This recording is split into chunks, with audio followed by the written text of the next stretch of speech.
গাছে কলম লাগানোর সঠিক পদ্ধতি যেটা মানলে অবশ্যই আপনি সফল হতে পারবেন। শহর কিংবা গ্রামে যে পদ্ধতি খুব সহজ, সবাই অ্যাপ্লাই করতে পারবে এবং খুব কম সময়ে গাছের শিকড় গজাবে। আসসালামু আলাইকুম ওয়া রাহমাতুল্লাহ। এগ্রো ভাই ইউটিউব চ্যানেল এবং ফেসবুক পেজে আপনাদের সবাইকে স্বাগত। আমাদের কলম লাগানোর জন্য সর্বপ্রথম প্রয়োজন হবে গরুর গোবর। তবে মনে রাখবেন গোবরটা যেন পুরাতন হয়, না হলে গাছের সমস্যা হবে এবং গাছ মারা যাওয়ার সম্ভাবনা থাকে নতুন গোবরগুলোর মধ্যে। অবশ্যই খেয়াল রাখবেন যাতে গোবরগুলো পুরাতন হয়। আর যদি পুরাতন গোবর না পান তাহলে নতুন গোবরগুলোকে রোদে শুকিয়ে একদম শক্ত করে নিতে হবে। তো আমরা গোবর এবং মাটিকে পানির সাথে মিক্স করে ফেললাম যাতে গাছের সাথে অ্যাডজাস্ট হয়ে যায় খুব সহজে। আমরা চলে আসলাম সেই গাছটার কাছে যে গাছটার মধ্যে আমরা কলম লাগাবো। প্রথমে বলে রাখি, এই গাছটা রাস্তার পাশে পড়ে যাওয়ার কারণে আমরা কলম দিয়ে ফেলছি যাতে আমরা গাছটাকে পুরোপুরিভাবে উদ্ধার করতে পারি। আমরা প্রথমে চারদিকে একটি গোল বৃত্ত করে নিব। উপরে যে এরকম গোল বৃত্ত করতেছি ঠিক তেমনই নিচে একটি গোল বৃত্ত করব। এরপর গাছের খোলসটা সুন্দরভাবে উঠিয়ে নিব বৃত্ত বরাবর। মনে রাখবেন খোলসটা যেন একটু বাদ না থাকে। যদি খোলসটা বাদ থাকে তাহলে ওই জায়গা দিয়ে শিকড় আর বের হবে না। তাই আমরা যে বৃত্তটা দিয়েছি ওই বৃত্তের ভিতরে সুন্দরভাবে সাবধানের সহিত খোলসটা উঠিয়ে ফেলতেছি।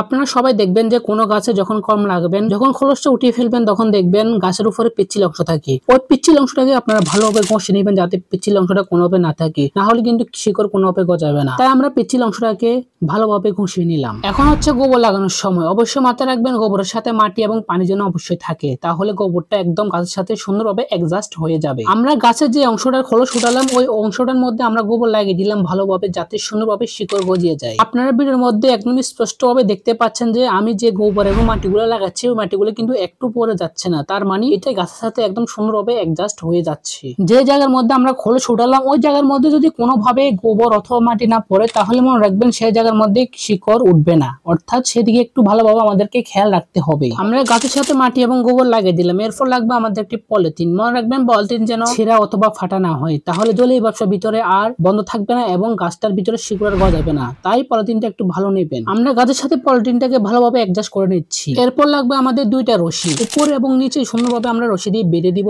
যাতে করে বাতাস ভিতরে না যেতে পারে, কারণ আমি এই কলমটা লাগাচ্ছি শীতের মধ্যে। এই সময় বৃষ্টি হওয়ার কোনো সম্ভাবনা নাই, তাই মাটি এবং গোবরের সাথে যে পানিগুলো দিয়েছি ওই পানিগুলো দিয়েই শিকড় বের হতে হবে, সেজন্য ভালোভাবে অ্যাডজাস্ট করে নেবেন রশি দিয়ে। 3 মাস পর আলহামদুলিল্লাহ দেখতে পাচ্ছেন কত সুন্দরভাবে শিকড় গুলো গজে গেছে। এই সময় কলম লাগানো খুব চ্যালেঞ্জ, এরপরও কিন্তু আমরা লাগিয়ে দেখেছি কিভাবে লাগাবেন। আপনারাও যদি এইভাবে ফলো করেন তাহলে অবশ্যই সফল হতে পারবেন। আমরা চাইলে গাছটাকে আরো আগে কাটতে পারতাম, কিন্তু সময় অভাবে আমরা গাছটাকে কাটতে পারিনি। এখন দেখতে পাচ্ছেন কত সুন্দরভাবে গাছটাকে আমরা কেটে নিলাম এবং অন্য একটি জায়গার মধ্যে গাছটাকে আমরা রোপণ করে দিব।